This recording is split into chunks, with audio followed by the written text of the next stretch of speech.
ChatGPT hozir bobom zamondagi maqollar aytadi. Bo'lganmi ular, yo'qmi, o'zidan to'qiyaptimi? Maqol nimaligini bilasizmi o'zi? Yolg'onning umri qisqa.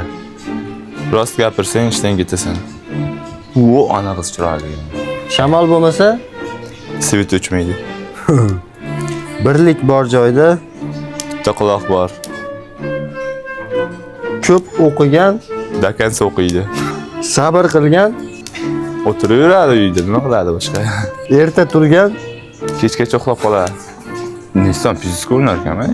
kasalni yashirsang, O'ylasan. Nistondan baland tejadi. Yo'q, billahi shuni kuchayib ketdimi? Bu maqol emas, buni bir amerikalar efirda aytdi-yu. Aytadi deydi, xalqimizda bir maqol bor. Qizing bor, qisib gapir, o'g'ling bor, o'ylab gapir. qilmagan bu dunyoni g'amidan nimaga tushding bo'lmasa, Onangni qonidan. Xunajon ko'zini suzmasa, Buni biz bo'lmaydi. o'zi O'zi buzuq bo'lsa.